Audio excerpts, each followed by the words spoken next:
she was born and lived in the Jim Crow South to a family of Negro sharecroppers, a class of people who had been reassigned roles in society. Experience in higher education was the one. Soon after Mama graduated high school, her dad, my great-grandfather, was run out of North Carolina by the Klan in fear of being lynched like Peter and Isaiah. By 1970, my grandparents, Hester Mae and John Freeman, completed our family's migration to Boston. They saw opportunities for themselves and their 5 young daughters, Aunt Jan, Aunt Sam, my mom, Joan, Aunt Nita, and Aunt June.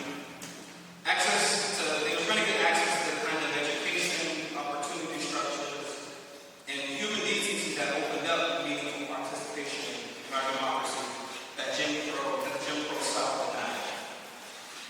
But 4 years later, in 1974, my aunties found themselves at the epicenter of the notorious Boston busing crisis.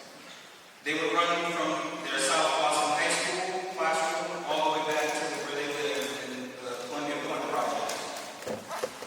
They ran for their lives, chased by their white peers, some of whom wore regalia of the Ku Klux Klan, because of a desperate, violent desire to keep the school segregated.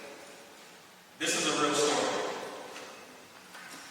I'm Cliff Freeman, the first Black American to graduate with a PhD in math education from Boston University's Wheelock College of Education and Human Development.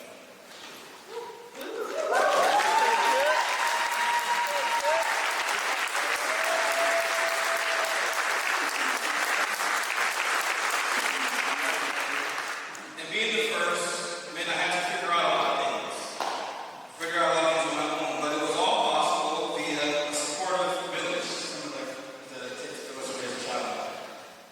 My teachers, who you'll meet tonight, Leslie Ron Miller, who was my first grade teacher, Gregory Benoit, who's sitting here, Beth Mawuski, who is mentors, advisors, and life coaches. Bob, Janet, Mike Moses, Eli Tucker Raymond is here, Bezmore, and Kate Frickle is also here. My parents, Joan Freeman and Charles Barnes, making sure that me and my brothers always had a safe and nurturing place to rest our heads at night and every night. And I can't say thank you enough. And to my brothers, Charles, Derek, Sam, us maintaining a strong brotherhood throughout our entire lives. So today